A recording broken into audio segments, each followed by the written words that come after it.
আসসালামু আলাইকুম। ইন্দোনেশিয়ার এক পরিত্যক্ত ভুতুড়ে বাড়ি থেকে উদ্ধার করা হয় দুই যমজ বোনকে, যার মধ্য থেকে একজন অলরেডি 7 দিন আগে মারা গিয়েছে। তবে রহস্যের ব্যাপার হলো 1 বছর ধরে খাবার এবং পানি ছাড়া অন্য বোনটি এখনো কিভাবে বেঁচে আছে। কেই বা তাদেরকে এখানে আটকে রেখেছে, কেনই বা পুরো বাড়িতে প্রোটেকশন স্পেলের ছড়াছড়ি, যেন কেউ জিন অথবা ভয়ঙ্কর কিছুকে এই বাড়ির মধ্যেই বন্দি করে রেখেছে। আর যদি এমনটি হয়েও থাকে তাহলে উদ্ধার হওয়ার ফলে এখন তো ওই জিন মুক্ত, তাহলে এবার কি ঘটতে চলেছে? এরকমই একটি রহস্যজনক এবং ভুতুড়ে মায়াবী গল্প নিয়ে আজকের এই ইন্দোনেশিয়ান ইসলামিক মুভি, যার নাম পুসাকা। গল্পের শুরুতে আমরা এক ভয়ঙ্কর বাড়ির দৃশ্য দেখতে পাই, যেটা পুরোপুরি অন্ধকার আচ্ছন্ন ছিল। সামনেই কাউকে দাঁড়িয়ে থাকতে দেখা যাচ্ছিল। এমন সময় ক্যামেরার সামনে ভয়ানক কিছু একটা চলে আসে। দৃশ্য পরিবর্তিত হয় এবং আমরা নোয়ার নামের একজন পুলিশ অফিসারকে দেখতে পাই, যে কিনা তার পুলিশের গাড়ি নিয়ে পৌঁছে যায় একটা পুরনো পরিত্যক্ত কারখানায়। সেখানে প্রবেশ করেই সে একটা সিরিঞ্জ খুঁজে পায়। দেখে বোঝাই যাচ্ছিল এখানে কেউ নেশা করেছে। ভেতরে প্রবেশ করতেই সে একটা উঁচু স্থানে কাউকে ঘুমানো অবস্থায় দেখতে পায়। ডাক দিতেই মেয়েটি জেগে ওঠে। আমরা জানতে পারি এটা আর কেউ নয় বরং নোয়ারের বোন নূর। সেই মূলত এই কারখানায় এসে নেশা করছিল, যেটা নোয়ারও জানতো। তাই তো সে এখানে তার বোনের জন্য খাবার নিয়ে এসেছিল। আর এরপর সে তার বোনকে নিয়ে বাসার উদ্দেশ্যে রওনা দেয়। পথে তাদের কথা থেকে আমরা জানতে পারি যে তারা দুজন যমজ ভাই বোন। মায়ের মৃত্যুর পর থেকেই নূরের অবস্থা এরকম হয়ে গিয়েছে। আর এই সব কিছুর জন্য সে কোথাও না কোথাও নোয়ারকে দায়ী করে। তার মতে নোয়ারের তার পাশে থাকার প্রয়োজন ছিল, কিন্তু নোয়ার বেচারাও বা কি করবে? তখন তার সদ্য পুলিশের চাকরি হয়েছিল। চাকরির সুবাদে তাকে দূরে থাকতে হতো, যে একাকিত্বের কারণে নূর এখন এরকমটি হয়ে গিয়েছে। এই ব্যাপারে বলার সাথে সাথেই নূর বলে যে তার মতে তো সে মানুষই নয়, বরং জিনে পরিণত হয়েছে। নোয়ার তখন তাকে বলে যে তার জন্যই সে শহরের ভালো পুলিশের চাকরি ছেড়ে ট্রান্সফার হয়ে এই গ্রামের মধ্যে এসেছে, যাতে করে সে নূরের খেয়াল রাখতে পারে। 2 মাস হলো সে এখানে এসেছে। এই 2 মাসের মধ্যে সে 5 বার নূরকে ওই ফ্যাক্টরি থেকে নেশাগ্রস্ত অবস্থায় উদ্ধার করেছে।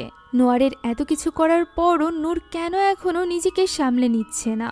উত্তরে নূর বলে যে নোয়ার তাকে সবকিছু দিয়েছে, শুধুমাত্র সময় বাদে। আর সে কি একবারও ভেবে দেখেছে যে নূরের কাছে শুধুমাত্র নোয়ারই আছে, এ বাদে আর কেউ নয়। নোয়ার তবুও নূরকে বোঝানোর চেষ্টা করে যে সে তার কাজ বন্ধ করতে পারবে না। তার পাশাপাশি সে যথেষ্ট চেষ্টা করছে। তবে নূর এইসব কথাই খুব একটা গুরুত্ব দেয় না। এভাবেই কথা বলতে বলতে তারা নূরের বাসার সামনে গিয়ে পৌঁছায়। নূর কোনো রকম কথা না বলে গাড়ি থেকে নেমে সোজা চলে যায় ভেতরে। নূর চলে যাওয়ার পর নোয়ারের কাছে একটা অডিও বার্তা আসে, যেখানে একটা পরিত্যক্ত বাড়িতে একটা লাশ পাওয়ার খবর শুনে নোয়ার সেখানে ছুটে চলে যায়। সেখানে পৌঁছে সে একটু অবাক হয়ে যায়, কেননা এই পুরো জায়গাটা বেশ নিঃশব্দ এবং চুপচাপ ছিল। বাকি পুলিশদেরও সেখানে আসার কথা ছিল, তবে তাদের দেরি হচ্ছে দেখে নোয়ার তাদের কাছে পারমিশন চাই ভেতরে যাওয়ার জন্য। তবে পুলিশ জানায় যে তাদের পৌঁছাতে 5 মিনিট লাগবে, তাই নোয়ার যেন তাড়াহুড়া না করে। নোয়ার এবার সেখানেই দাঁড়িয়ে বাড়ির আশপাশটা দেখছিল।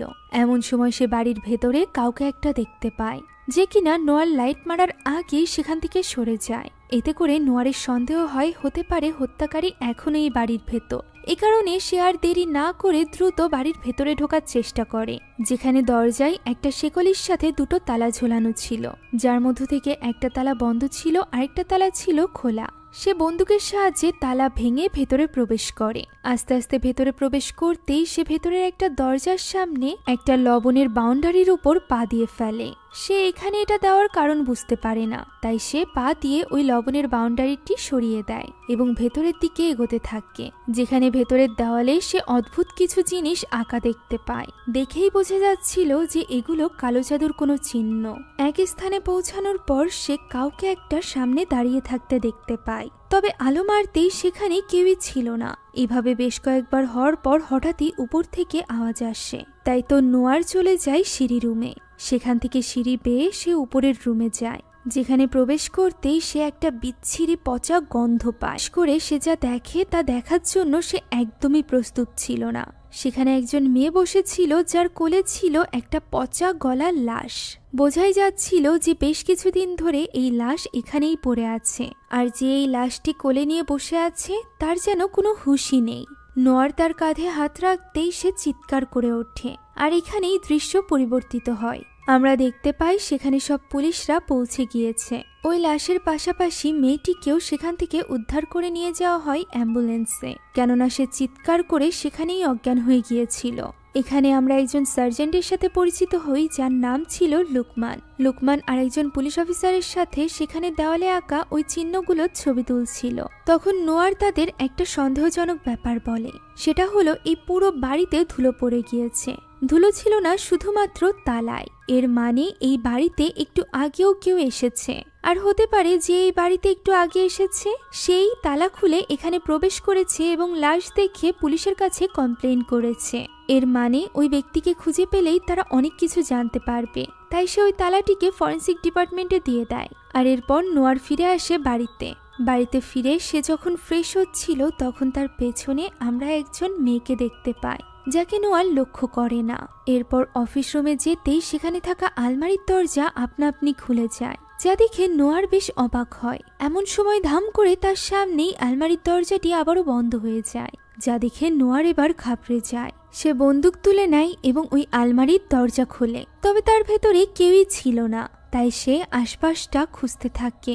এমন সময় উপরের এটিক থেকে কিছু আওয়াজ আসে, তাই সে একটা মইয়ের সাহায্যে উপরে ওঠে এবং এটিকের দরজা খুলে ভেতরে কিছুই দেখতে পায় না। সেখানে শুধুমাত্র ইঁদুর দৌড়াদৌড়ি করছিল। এরপর সে নিচে নেমে আসছিল, এমন সময় হঠাৎই এক ভয়ানক হাত তার হাত ধরে বসে, যার দরুন আমরা শুধু গুলি চলার আওয়াজই শুনতে পাই। সে যেহেতু পুলিশ হেডকোয়ার্টারে থাকতো, তাই সেখানে গুলি চলার ফলে কিছু ক্ষয়ক্ষতি হয়েছিল সেটা দেখার জন্য এবং রিপোর্ট করার জন্যই পুলিশ এসেছিল। তার একজন সিনিয়র অফিসার তাকে জিজ্ঞাসা করে যে এটা কিভাবে হলো, যার উত্তরে নোয়ার বলে গতরাতে একটা জঙ্গলি জন্তু তার উপর অ্যাটাক করেছিল। তবে এই উত্তর খুব একটা বিশ্বাস হয় না ওই সিনিয়র অফিসারের। সে এখানে নোয়ারকে বেশ খোঁচা মেরে কথা বলতে থাকে। তার মতে শহুরে পুলিশেরা এখানে আসে শুধুমাত্র সময় কাটানোর জন্য। তারা এখানে বদলি হয়ে আসে এবং 4-5 বছর আরামসে দিন কাটায়, কোনো কেস সলভ করে না। এভাবেই 4-5 বছর ভ্যাকেশন কাটিয়ে তারা আবারও ফিরে যায় শহরে। কথাটা নূরের বেশ গায়ে লাগে, তবে সে এই ব্যাপারে খুব একটা রিয়াক্ট করে না, বরং সে ওই দিনই চলে যায় তার এখানে আসার কারণ, অর্থাৎ তার বোনের কাছে। নূর গতরাতের ঘটনার জন্য তার উপর ভীষণ রেগেছিল। সে এখানে নূরের পছন্দের খাবার নিয়ে এসেছিল তার রাগ ভাঙাতে। তার বোন পছন্দের খাবার পেয়ে ভীষণ খুশি হয়ে যায়, আর এরপর দুই ভাই বোন বসে গল্প করতে থাকে। যেখানে গতরাতের ঘটনা শোনা মাত্রই নূর বলে ওঠে সে বুঝতেই পেরেছিল এমন কিছু হয়েছে। একথা শুনে নোয়ার একটু অবাক হয় এবং তার কাছে জানতে চায় যে সে কি বলতে চাইছে। উত্তরে নূর বলে সে ঘুমের মাঝে গতরাতে হঠাৎ করে চিৎকার করে জেগে উঠেছিল। তখনই সে বুঝতে পেরেছিল নিশ্চয়ই নোয়ারের সাথে কিছু হয়েছে। যমজ ভাই বোন হওয়ার কারণে তাদের মধ্যে এরকম কানেকশন ছিল, যদিও নোয়ার এরকম কিছু অনুভব করতে পারত না। তবে নূরের মতে নোয়ার এখানে আসার পর থেকেই তাদের কানেকশন যেন আরো বেশি শক্তিশালী হয়ে উঠেছে। এখন নূর নোয়ারকে জিজ্ঞাসা করে যে আজ সে অফিস থেকে ছুটি নিতে পারবে কিনা। আজ নূরের একটা প্রোগ্রামে দাওয়াত আছে, যেখানে তার ভাইকেও যেতে বলা হয়েছে। তবে নোয়ার জানিয়ে দেয় যে তার ছুটি নেই। যে ব্যাপারটা নিয়ে নূর একটু কষ্ট তো পায়, তবে এটা নতুন কিছু না, এর সাথে সে এখন অভ্যস্ত। এখন এখান থেকে নোয়ার সরাসরি চলে যায় ফরেন্সিক ডক্টরের কাছে। সেখান থেকে সে জানতে পারে যে মেয়েটি মারা গিয়েছে তার নাম হলো টিনা, আর যে মেয়েটিকে সে উদ্ধার করেছে তার নাম হলো সিয়া। সিয়া এবং টিনা দুজন যমজ বোন। তাদের বাবার নাম মেগাত মাহমুদ।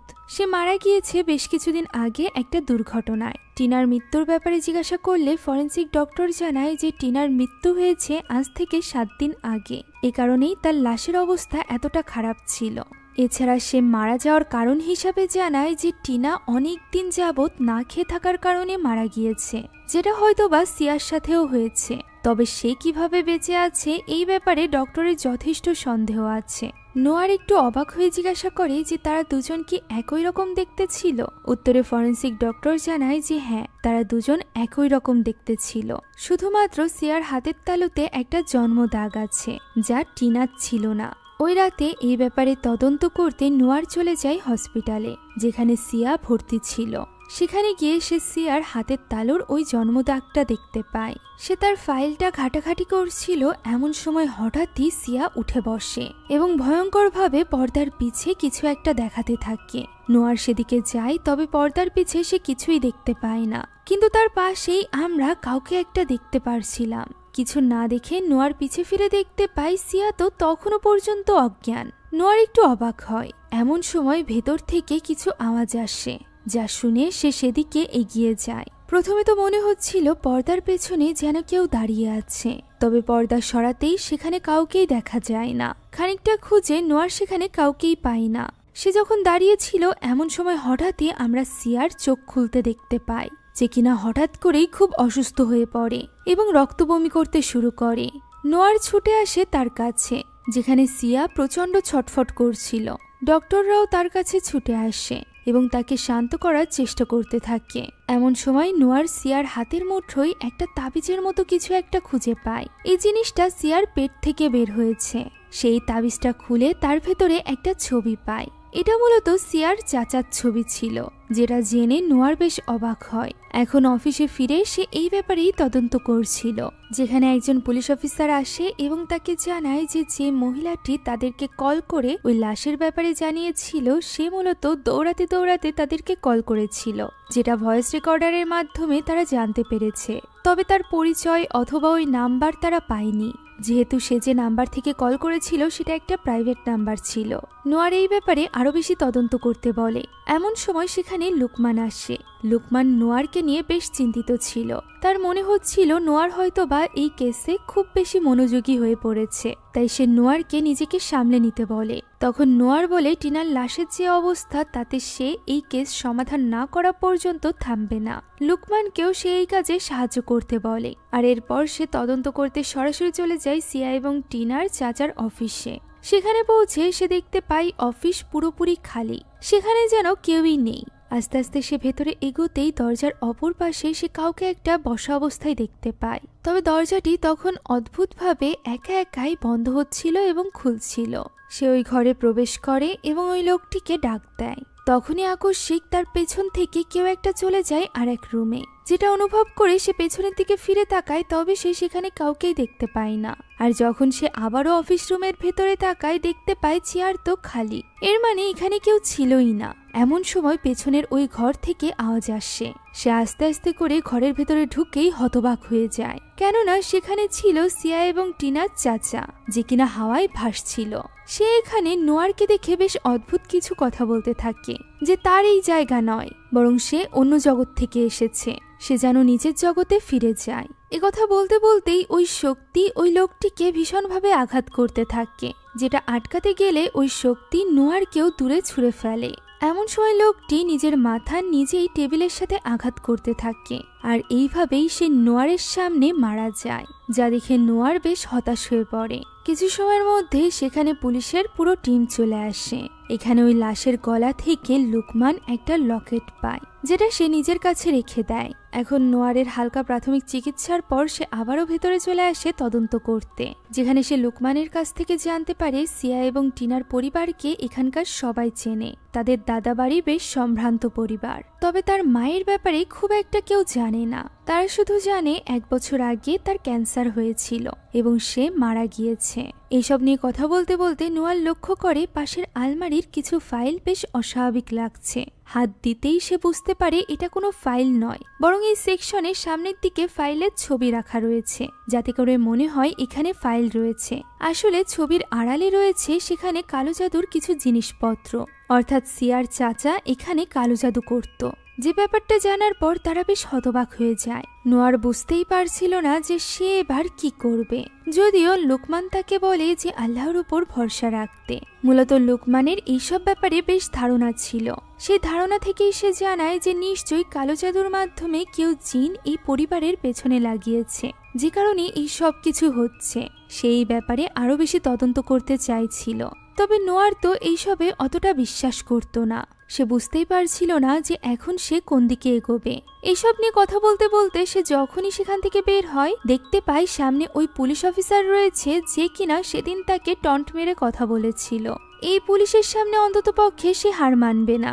এ কারণেই সে তখনই চলে যায় সিয়া এবং টিনার দাদা বাড়িতে তাদের দাদির সাথে কথা বলতে। সেখানে তখনও পর্যন্ত তারা জানতো না যে এই বাড়ির একটা ছেলে একটু আগেই মারা গিয়েছে। নোয়ার দরজায় গিয়ে নক করলে দরজা খোলে ওই বাড়ির বউ ফাইজা, অর্থাৎ যে মারা গিয়েছে তার স্ত্রী। ফাইজা দরজা খোলার পর নোয়ার সরাসরি চলে যায় ফাইজার শাশুড়ির কাছে এবং তাকে জানায় যে তার ছেলে আর এই পৃথিবীতে নেই। যা শোনার সাথে সাথে ফাইজা এবং তার মেয়ে ইডা কাঁদতে শুরু করে। তখন নোয়ার সিয়ার দাদি অর্থাৎ নাজওয়াকে জিজ্ঞাসা করে যে তার আরেক ছেলের দুটো মেয়ে আছে, এই ব্যাপারে সে কি জানে। নাজওয়া জানায় সে অত কিছু জানে না। তখন নোয়ার তাকে দুঃসংবাদ দেয় যে তার দুই নাতনির মধ্য থেকে এক নাতনি অর্থাৎ টিনা মারা গিয়েছে। সে এখনো পর্যন্ত হসপিটালে ভর্তি। যা শুনে ইডা আরো জোরে কেঁদে ওঠে। তখন নোয়ার জিজ্ঞাসা করে ইডার নিশ্চয়ই টিনার সাথে খুব ভালো সম্পর্ক ছিল, যার উত্তরে বেশ রহস্যজনকভাবে নাজমা বলে ওঠে ইডার সাথে তো টিনার মাত্র কয়েকবারই দেখা হয়েছে, ও এমনি নিজের বাবার জন্য কাঁদছে। ইডাও ভয়ে ভয়ে এই ব্যাপারে সায় দেয়। এখন নোয়ার চাইছিল বাড়িটা ভালো করে ঘুরে দেখতে যে সেখানে কোনো রকম ক্লু পাওয়া যায় কিনা। সে যখন ফাইজাকে নিয়ে ঘরগুলো ঘুরে দেখছিল তখন অন্যদিকে রান্নাঘরে ছিল ইডা হঠাৎই একটা রিফ্লেকশনে ভয়ঙ্কর কিছু একটা দেখতে পায়, যা কিনা তার পিছেই দাঁড়িয়েছিল, যা খালি চোখে দেখা যাচ্ছিল না। এটা দেখে তার হাত থেকে একটা কাপ নিচে পড়ে ভেঙে যায়। পরবর্তীতে সে যখন দেখতে পায় রিফ্লেকশনে কিছু দেখা যাচ্ছে না, তখন সে রিল্যাক্স হয়ে কাপের ভাঙার টুকরোগুলো উঠাতে শুরু করে। এদিকে নোয়ার বাড়িটি ঘুরে দেখার সময় সেখানে থাকা ছবি থেকে লক্ষ্য করে যে সিয়া টিনার বাবার সাথে ইডার বাবার বেশ ভালো সম্পর্ক ছিল। তারা দুই ভাই একে অপরকে খুব ভালোবাসতো। এভাবেই ঘরগুলো দেখতে দেখতে সে একটা ঘরে গিয়ে পৌঁছায়, যে ঘরের পর্দার পেছনে লুকানো ছিল একটা আলমারির মতো স্থান, যার দরজায় তালা দেওয়া ছিল। সে এই ব্যাপারে ফাইজার কাছে জিজ্ঞাসা করবে এমন সময় তারা চিৎকার শুনতে পায়। রান্নাঘরে ইডা তার সামনে টিনার আত্মাকে দেখে ভয়ে চিৎকার করে উঠেছিল, যার কাছে পৌঁছাতেই সে এই ব্যাপারে জানায়। তার মুখ থেকে টিনার আত্মার কথা শুনে নোয়ার আরো বেশি কনফিউজড হয়ে পড়ে। এই ঘটনায় ভয় পেয়ে ইডার জ্বর চলে আসে। সে তার মাকে বারবার বলছিল যে তার মা যেন অন্ততপক্ষে তাকে বিশ্বাস করে সে সত্যি সেখানে টিনার আত্মাকে দেখেছে। উত্তরে তার মা ফাইজা বলে যে সে তাকে বিশ্বাস করে। ওই রাতে আমরা নূরের সাথেও কিছু অস্বাভাবিক ঘটনা ঘটতে দেখতে পাই। ভয়ানক কিছু তার উপরে আসাতে তার ঘুম ভেঙে যায়। তখন হঠাৎ করেই তার উপরে থাকা কাঁথাটি সরতে শুরু করে। সে সেটা ধরতে যাওয়া মাত্রই সেটা সরে নিচে পড়ে যায়। সে প্রথমে নিচে চেক করে, আর এরপর কাঁথাটি উঠিয়ে সে যখনই শুতে যাচ্ছিল তখনই সে দেখতে পায় সামনের ঘরে একজন মহিলা দেওয়ালের সাথে মাথা আঘাত করছে। এটা দেখে সে ভীষণ ভয় পেয়ে যায়। তবে লাইট জ্বালাতেই সবকিছু গায়েব হয়ে যায়। এমন সময় সে রুমের বাইরে দিয়ে নোয়ারকে হেঁটে যেতে দেখতে পায়। তাই সে ঘর থেকে বের হয় এবং নোয়ারকে ডাকতে ডাকতে তার পিছু করতে থাকে। তবে সে বাইরে যেতেই বাইরে থাকা সবগুলো লাইট নিভে যায়। ফলে সে এবার মোবাইলের টর্চ লাইট দিয়ে নোয়ারকে খুঁজতে থাকে। এমন সময় হঠাৎই নোয়ার তার পিছে চলে আসে। ফলে আচমকা ভয় পেয়ে তার হাত থেকে ফোনটি পড়ে যায়। সে নোয়ারকে এর জন্য বকাবকি করছিল। এমন সময় তার ফোনে নোয়ারের কল আসে, যা দেখে নূর এবার ঘাবড়ে যায়। সে ভয়ে ভয়ে ফোনটি তোলে।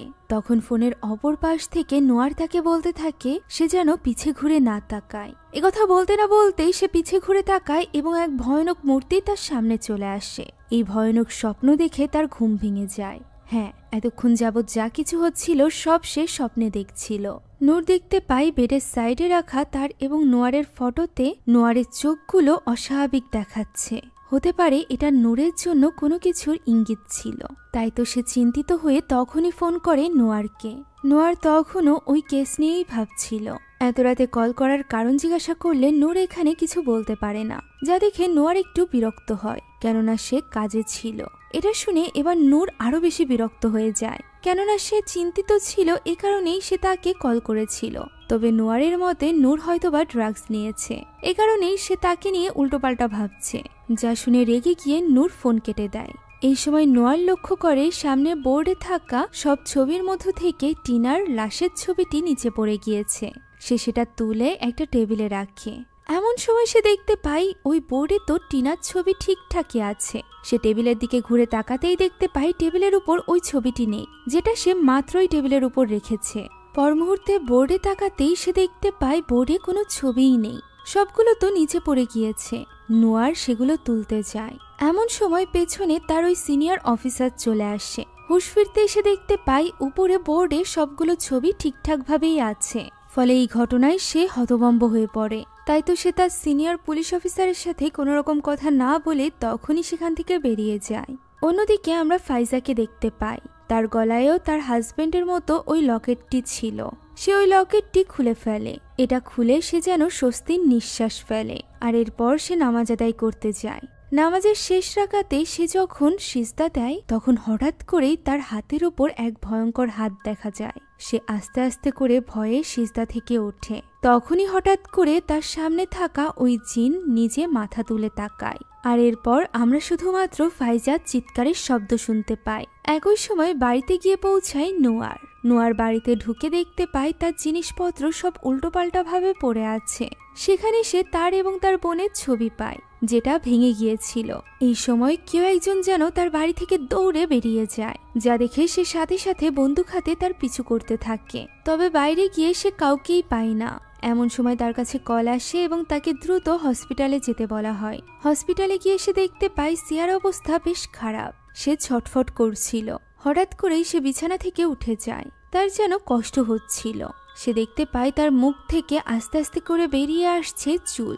এই একগোছা চুল টেনে বের করতেই তার সাথে বেরিয়ে আসে আরো একটি তাবিজ, যে তাবিজের ভেতরে ছিল ফাইজার ছবি। এটা দেখে নোয়ার বুঝতে পারে এবার ফাইজাও বিপদে আছে। তাই সে তার পুরো পুলিশ ফোর্স নিয়ে পৌঁছে যায় ফাইজার বাড়িতে, যেখানে বারবার দরজা ধাক্কানোর পরও দরজা কেউ খোলে না। তাই তারা পেছনের দরজা দিয়ে আস্তে আস্তে করে ভেতরে প্রবেশ করে। ভেতরে প্রবেশ করতেই তারা দেখতে পায় সামনে বসে আছে নাজওয়া এবং তার সামনেই ইরার সাথে ফাইজা খুব অদ্ভুত আচরণ করছে। দেখে বোঝাই যাচ্ছিল ফাইজার উপর কোনো জিনে আসর করেছে, যেটা বুঝতে পেরে লুকমান তখনই দোয়া কালাম পড়তে শুরু করে। এতে করে ওই জিন কিছুটা ছটফট করে আর এরপর বলে যে সে ইরাকে নিজের করে নিবে এবং তার মালিককে তার যোগ্য অধিকার পাইয়ে দিবে। একথা বলেই সে চিৎকার করতে শুরু করলে নাজওয়া তার দিকে ওই লকেটটি উঁচু করে, যার ফলে ফাইজার ভেতরে থাকা ওই জিন এবার উপরে উঠে যায় এবং দেওয়ালের সাথে আটকেই উল্টোপাল্টা বলতে থাকে। নোয়ার তখন বলে নাজওয়াকে সরিয়ে নিতে। নাজওয়া সরে যাওয়ার সাথে সাথেই ফাইজা নিচে পড়ে যায় এবং স্বাভাবিক হয়ে যায়। তবে ইরা তখন তাকে দেখে ভীষণ ভয় পাচ্ছিল। তাই তো পুলিশরা জিজ্ঞাসাবাদের জন্য ফাইজাকে তাদের সাথে করে নিয়ে আসে। তবে আসার সময় সে নাজমাকে বলে যে তার জন্যই এই সবকিছু হয়েছে। সে তাদেরকে এখন কোন মোড়ে এনে ফেলেছে, যেটা খেয়াল করে নোয়ার। পরদিন সে এই ব্যাপারেই ফাইজাকে জিজ্ঞাসাবাদ শুরু করে। ফাইজা তখনও কোনো কিছুই বলতে চাইছিল না। সে বলে সে শুধুমাত্র নিজের মেয়েকে রক্ষা করতে চায়। তখন নোয়ার বলে এটা করতে গেলে তাকে সবকিছু খুলে বলতে হবে। তখন ফাইজা বলে সেই ওই ব্যক্তি যে কিনা পুলিশকে কল করে ওই লাশের ব্যাপারে জানিয়েছিল। একথা বলে সে বলে যে সে প্রথম থেকেই এই সব কিছুর মধ্যে জড়াতে চাইছিল না, শুধুমাত্র নিজের মেয়েকে রক্ষার খাতিরে, কিন্তু এখন সে এই কাজে ব্যর্থ। এমন সময় হঠাৎই ফাইজার কিছু একটা হয়ে যায়। সে উপরের দিকে তাকায় এবং বলে ওইটা এখানেও পৌঁছে গিয়েছে। একথা বলেই সে নোয়ারের পিছে তাকায়। নোয়ার পিছে ঘুরে দেখতে পায় সেখানে কিছুই নেই। এমন সময় ফাইজা হামলে পড়ে নোয়ারের উপর। সে তাকে জানে মেরে ফেলার চেষ্টা করছিল।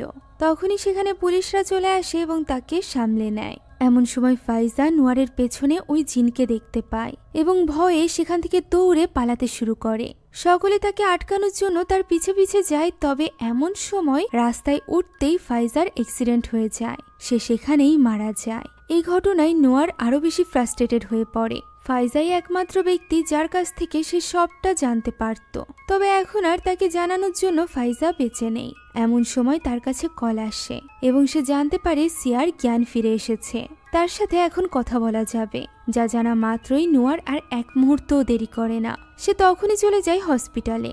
সেখানে সিয়া যখন তার বোনের মৃত্যুর ব্যাপারে জানতে পারে তখন সে ভীষণ ভেঙে পড়ে। আর এরপর সে সবটা নোয়ারকে খুলে বলে। মূলত তার বাবা বেশ কর্মঠ একজন লোক ছিল, যে কিনা তার জীবন দশায় অনেক সম্পদ করেছে। তবে এরই মাঝে তার মায়ের ক্যান্সার দেখা দেয়, যার ফলে তার বাবা ভীষণভাবে ভেঙে পড়ে। আর এই ভেঙে পড়ার কারণেই একদিন তার বাবার গাড়ি চালানোর সময় অমনোযোগিতার ফলে অ্যাক্সিডেন্ট হয়। তার বাবা মারা যায়। ইসলামিক নিয়ম অনুযায়ী তার বাবার যে সম্পদ ছিল তার মাত্র 2 আনা তার মা পায়।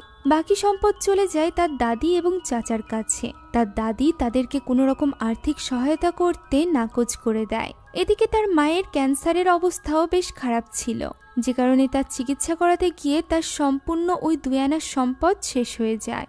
1 বছর আগে ক্যান্সারের কারণে তাদের মাও মারা যায়। মায়ের কবর শুকিয়েও পারেনি, এরই মাঝে তাদের দাদি তাদের 2 বোনকে তাদেরই পরিত্যক্ত পুরনো একটা বাড়িতে এনে বন্দি করে রাখে।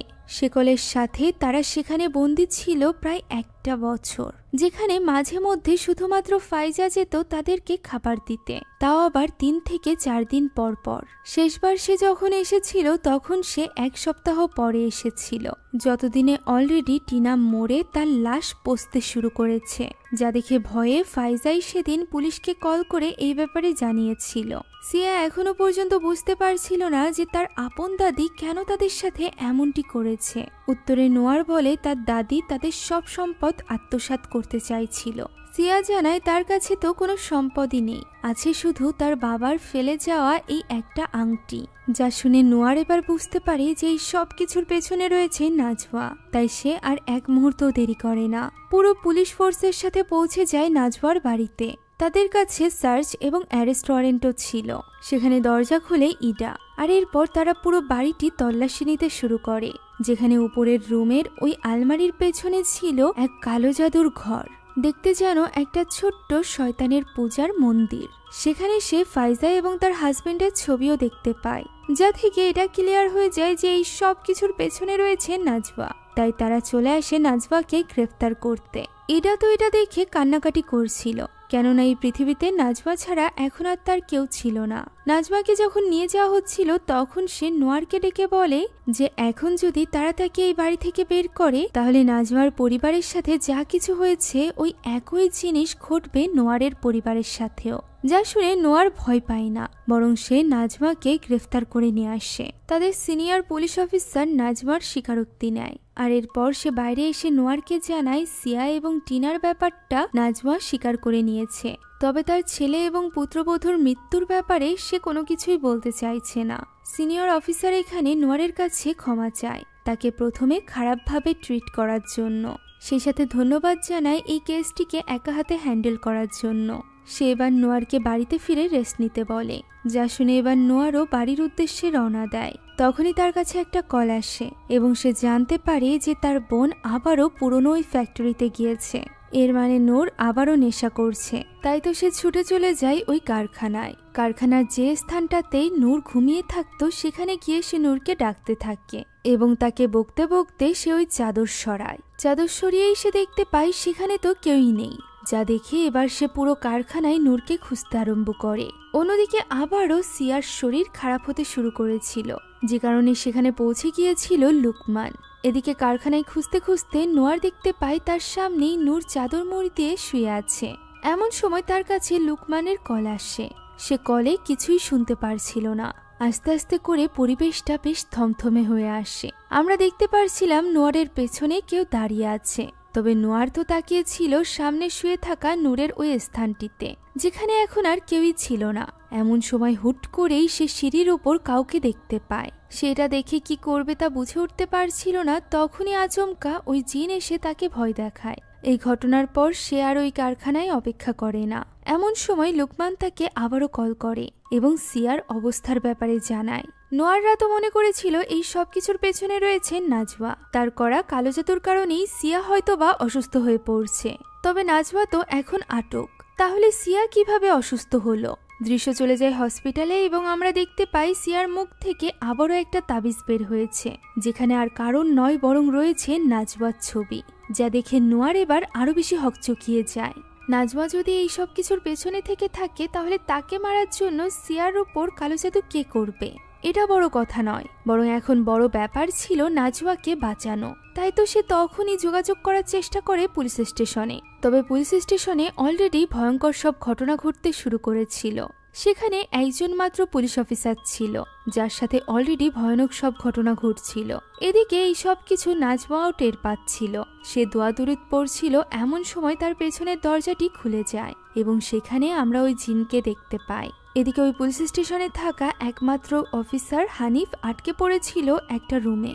সেখানে সে সাহায্যের জন্য চিৎকার চেঁচামেচি করছিল, সেই সাথে দোয়া দুরুদ পড়ছিল। এরই মাঝে পুলিশ স্টেশনে পৌঁছে যায় নোয়ার। যেহেতু পুলিশ স্টেশনে কোনো ইলেকট্রিসিটি ছিল না, তাই সে আশপাশটা দেখতে থাকে। এভাবেই সে গিয়ে পৌঁছায় হানিফের দরজার সামনে। সেখানে হানিফ তার কাছে সাহায্য চায়, তবে দরজায় হাত দিতেই সেখানকার লকটি খুলে হাতে চলে আসে নোয়ারের। ফলে সে তখনই দরজাটি খুলতে পারে না। হানিফ জানায় সে ঠিক আছে। তাই তো নোয়ার তার ব্যাপারে আর চিন্তা না করে সরাসরি চলে যায় নাজমার কাছে, এটা দেখার জন্য যে সে ঠিক আছে কিনা। তবে ঘরে যেতেই সে দেখতে পায় নাজমা হাওয়ায় ভাসছে। সে তার গলার ওই বিশেষ লকেটটি নোয়ারের দিকে তাক করে দোয়া দুরুদ পড়ছিল, তবে এতে কোনো লাভ হয় না। মুহূর্তের মধ্যেই নাজমার গলা কেউ চেপে ধরে। এরপর তাকে হাওয়ায় তুলে খুবই ভয়ঙ্করভাবে তাকে মেরে ফেলে। জানি যে চোখের সামনে দেখে নোয়ারের রুহ যেন কেঁপে ওঠে। এমন সময় তার পেছনে থাকা হুডি পরা কেউ একজন দৌড়ে পালিয়ে যায়, যা দেখে নোয়ার ভাবে এই সব কিছুর পেছনে হয়তোবা ওই ব্যক্তিই দায়ী। তাই সে বন্দুক হাতে ওই ব্যক্তির পিছু করতে থাকে। এভাবে পিছু করতে করতে সে পুলিশ স্টেশনের পেছনের জঙ্গলে চলে যায়। তবে সেখানে গিয়ে সে ওই ব্যক্তিকে হারিয়ে ফেলে, যে কারণে সে কল করে বাকি পুলিশদেরকে সেখানে ডাকে। সে বেশ হতাশ হয়ে পড়েছিল। এমন সময় উপর থেকে ওই জিনকে নেমে আসতে দেখা যায়, যে কিনা তার উপর আক্রমণ করতেই যাচ্ছিল। এমন সময় নোয়ার তার দিকে ফিরে গুলি চালিয়ে দেয়। ফলে কিছু দূর গিয়ে পড়ে ওই ব্যক্তি, যার কাছে আস্তে আস্তে করে এগিয়ে যায় নোয়ার। কাছে গিয়ে সে যা দেখে তা দেখার জন্য একদমই প্রস্তুত ছিল না। সে দেখতে পায় এটা অন্য কেউ নয়, বরং তারই বোন নূর, যার অবস্থা এখন বেশ খারাপ ছিল। বোনের এই অবস্থা দেখে সে চিৎকার করে কাঁদতে থাকে এবং ওয়াকি টকিতে সাহায্য চায়। এই সময় নূর শুধুমাত্র একটা কথাই বলে যে আমি তোমাকে দেখেছিলাম। সে তাকে পুরো কথাটি বলতে পারে না। এখন পুলিশ সেখানে চলে আসে এবং নূরকে নিয়ে যাওয়া হয় হসপিটালে। অন্যদিকে নূরের ওপর গুলি চালানোর জন্য নোয়ারকে গ্রেফতার করা হয়। তবে তার উপর শুধুমাত্র এই একটা আরোপই ছিল না, বরং ছিল নাজমাকে মারার আরোপও, যা শুনে নোয়ার হতবাক হয়ে যায়। তখন তার ওই সিনিয়র অফিসার তার সামনে একটি ভিডিও ফুটেজ চালায়, যেটা সিসিটিভি ক্যামেরার ফুটেজ ছিল। আর এই ফুটেজে স্পষ্ট যে তখন নাজমাকে ওইভাবে হাওয়ায় ভাসিয়ে মেরে ফেলেছিল নোয়ার নিজে। আর এটা দেখেই সেখান থেকে দৌড়ে পালিয়েছিল তার বোন নূর। এটা দেখে নোয়ার আস্তে আস্তে সবকিছু উপলব্ধি করতে পারে। মূলত প্রথম থেকে যে কয়টা মার্ডার হয়েছে সেগুলো সেই করেছিল। জিনের আসরে এসে সেই ইডার বাবাকে টেবিলের সাথে আঘাত করে করে মেরে ফেলেছিল। তার ভেতরে থাকা ওই জিন দেখেই ইডার মা দৌড়ে রাস্তায় পালিয়েছিল এবং মারা গিয়েছিল। এমনকি ওই দিন সে যখন বাড়িতে ছিল তখন সেখানে এসেছিল নূর, যে কিনা তাকে পজেস অবস্থায় দেখে সেখান থেকে দৌড়ে পালিয়ে গিয়েছিল। অর্থাৎ প্রথম থেকেই জিনে আসর করেছেন নোয়ারকে। কিন্তু কেন, এই ব্যাপারে আমরা একটু পরেই জানতে পারবো। আপাতত আমরা নোয়ারকে আটক অবস্থায় দেখতে পাই, যেখানে তার বারবার নূরের কথা মনে পড়ছিল। তার ভীষণভাবে চিন্তা হচ্ছিল নূরের কারণে। তখনই সেখানে আসে লুকমান। নোয়ার তাকে বোঝানোর চেষ্টা করে যে সে এইসবের ব্যাপারে কিছুই জানে না, সে ইচ্ছাকৃতভাবে কিছুই করছে না। তখন লুকমান বলে যে সে জানে, সে নোয়ারকে বিশ্বাস করে, তাই তো সে এই সবকিছু নিয়ে আরো বেশি তদন্ত করেছে। ওই পরিত্যক্ত বাড়ির দেওয়ালে আঁকা জিনিসগুলো, সেই সাথে সেখানে থাকা ওই লবণগুলো কোনো কালো জাদুর জন্য করা ছিল না, বরং জিনকে আটকানোর জন্য করা ছিল, যে প্রোটেকশন ভেঙে দিয়েছে নোয়ার নিজে। আর এই কারণেই হয়তোবা ওই জিন নোয়ারকেই নিজের শিকার বানিয়ে নিয়েছে। এছাড়া সে আরো জানতে পেরেছে যে নাজমা এবং তার পরিবার যে লকেটটা ব্যবহার করত, সেটা কারোর উপর কোনো কালো জাদু করার জন্য ব্যবহার করত না, বরং সেটা ছিল জিনের আসর থেকে নিজেকে রক্ষার জন্য। নোয়ার বলে যে তার মানে তো নাজমা কারোর পেছনে জিন পাঠায়নি, বরং তার পরিবারের পেছনে কেউ জিন পাঠিয়েছে। লুকমান বলে যে হ্যাঁ, আর এই জিন মালিকের কথা মতোই এই সব কিছু করছে। এটা শোনা মাত্রই নোয়ার সবকিছু বুঝতে পারে যে এই সবকিছুর পেছনে রয়েছে সিয়া। সিয়াই মূলত কালো জাদু করত, আর এ কারণেই তার হাত থেকে বাঁচার জন্য তার দাদি টিনা এবং সিয়াকে ওই ঘরে বন্দি করে রেখেছিল। সেই সাথে সেখানে প্রোটেকশন সল্টও দিয়ে রেখেছিল, যাতে করে ওই জিন সেখান থেকে বের হতে না পারে। তবে নোয়ার গিয়ে সেটা ভেঙে দিয়েছে, যার ফলে এখন সিয়া নোয়ারের মাধ্যমেই ওই জিনের সাথে মিলে প্রতিশোধ নিচ্ছে তার পরিবারের উপর। এবার পালা ছিল সর্বশেষ সদস্য অর্থাৎ ইডার, যার কথা ভেবে নোয়ার বেশ চিন্তিত হয়ে পড়ে। সে ইডাকে যে কোনো মূল্যে বাঁচাতে চাইছিল, তাই তো লুকমান একটা বুদ্ধি বের করে। সে নোয়ারকে এমনভাবে নিয়ে বের হয় যেন সে তাকে নিয়ে যাচ্ছে তার বোনের অবস্থা দেখাতে, এটা বোঝাতে যে সে নিজের বোনের কি অবস্থা করেছে। এই কথা বলে পুলিশকে বোকা বানিয়ে সে নোয়ারকে নিয়ে বেরিয়ে পড়ে, যেখানে নোয়ার তাকে বলে যে সে এইভাবে হেল্প তাকে কেন করছে। উত্তরে লুকমান বলে সে আল্লাহর উপর ভরসা রেখেছে, সেই সাথে বিশ্বাস করে নোয়ারকে, আর এ কারণেই সে তাকে সাহায্য করছে। তারা যে রওনা দিয়েছে এই ব্যাপারটা দূর থেকে সিয়াও বুঝতে পারে, তাই সে তখনই প্রথমে চলে যায় নোয়ারের বোন নূরের কাছে। এমনিতেই গুলি লেগে তার অবস্থা বেশ খারাপ ছিল। এদিকে ওই একই হসপিটালে ছিল ইডা, যে কিনা মর্গে তখন তার দাদি এবং মায়ের লাশ দেখছিল। এমন সময় সেখানে ভুতুড়ে কর্মকাণ্ড শুরু হয়ে যায়। হঠাৎই তার মায়ের লাশও গায়েব হয়ে যায়, পেছনে থাকা তার দাদির লাশ উঠে বসে। এতে করে ইডা ভয়ে কাঁদতে শুরু করে। সে আস্তে আস্তে করে দরজার দিকে এগিয়ে যায় এবং দ্রুত দরজাটি খুলে বেরিয়ে যায়। ঠিক তখনই তার সামনে ভয়ঙ্কর কিছু চলে আসে। তার এক চিৎকারের সাথে এই দৃশ্যটিও এখানেই শেষ হয়ে যায়। এদিকে নোয়ার এবং লুকমান আসছিল হসপিটালের দিকে। তখন নোয়ার গাড়িতে ঝুলিয়ে রাখা তার বোনের ওই ব্রেসলেটটি সে হাতে পরে নেয়, আর এরপর লুকমানকে জিজ্ঞাসা করে যে সে এই জিনের ব্যাপারে আর কি কি জানে। উত্তরে লুকমান বলে যে এই জিন জেনারেশন ধরে চলে আসছে। যেভাবে সিয়ার বাবা গরিব ছিল এবং বড়লোক হয়েছে, সেই স্টোরি থেকে তার মনে হয় যে সিয়ার বাবাই এই জিনকে নিজের কাছে এনেছিল এবং তার মালিক হয়েছিল। পরবর্তীতে তার মৃত্যুর পর হয়তোবা সিয়া এই জিনের মালিক হয়েছে। কোনো এক বস্তু দেওয়ার মাধ্যমেই এর উত্তরাধিকার নির্বাচিত হয়, অর্থাৎ সিয়ার কাছে তার বাবার এমন কোনো জিনিস আছে যার দ্বারা সে এই জিনের মালিক হয়েছে। আর এটাই কারণ একই জায়গায় না খেয়ে থেকে টিনা মারা গেলেও সে মারা যায়নি, কেননা সে একটা জিনের প্রভু। আর এই ভয়েই মূলত তার দাদি তাকে এবং টিনাকে নিজের পরিবারের থেকে দূরে রাখতে চাইছিল। তারা এইসব নিয়ে কথা বলছিল, এমন সময় ওয়াকিটকিতে খবর আসে যে ইডা এবং নূর হসপিটাল থেকে গায়েব হয়ে গিয়েছে, যা শুনে তারা ভীষণ চিন্তায় পড়ে যায়। এমন সময় নোয়ারের মনে পড়ে যায় নূরের কথা, যে কিনা তাকে বলেছিল যে তাদের দুজনের কানেকশন এখানে আসার পর আরো বেশি স্ট্রং হয়ে গিয়েছে, যে কারণে সে চোখ বন্ধ করে বোঝার চেষ্টা করে যে নূরকে ওই জিন কোথায় নিয়ে গিয়েছে। উত্তর সে পেয়েও যায়। যে পরিত্যক্ত বাড়িতে এতদিন যাবৎ সিয়া এবং টিনাকে আটকে রাখা হয়েছিল, সেখানেই নিয়ে যাওয়া হয়েছে ইডা এবং নূরকে। এটা বোঝা মাত্রই তারা সেই উদ্দেশ্যে রওনা দেয়।